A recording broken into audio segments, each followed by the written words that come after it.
Naam, assalamu alaikum wa rahmatullahi wa barakatuh.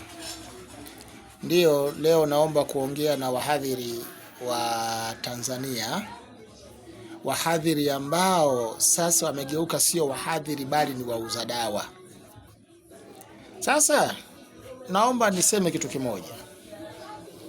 Kulikoni kujifichia kwenye dini, ni bora mjisajili tu moja kwa moja kuwa kama tayari nyie ni waganga basi. Saizi kila inapotokea mkutano wa hadhara unaohusu mambo ya dini ya Kiislamu, basi hapo lazima utakuta na dawa zinauzwa. Sasa jamani, mnatangaza dini au mnauza dawa kupitia dini? Tunaomba tuwekane sawa.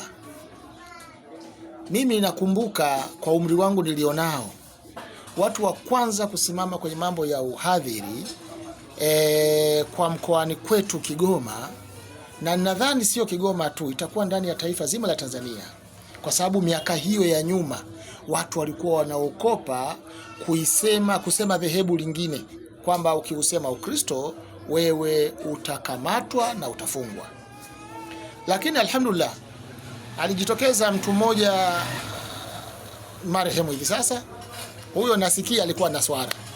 Wakati wa unaswara wake mimi nadhani nilikuwa sijawa na akili vizuri, lakini huyo bwana alikuwa anaitwa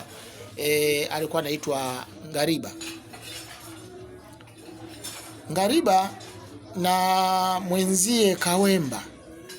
Hawa kwa mimi ndo nimekuwa nakuta ni wahadhiri wa kwanza, na nadhani ndo hao makina sema kwenye story ya hao, japokuwa nyuma yao walikuwa na watu wengineo wengi, lakini baadhi yao hawakuonekana. Walikuwa wanatoa sapoti ya nyuma, wao walijitoa kwa nafsi zao na akili zao, wakasimama kwenye umoja wa kutangaza dini ya Kiislamu. Hawakuuza dawa.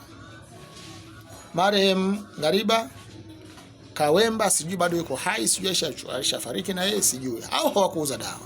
Wao walikuuzia dawa ya maneno ya Mwenyezi Mungu basi. Lakini leo kila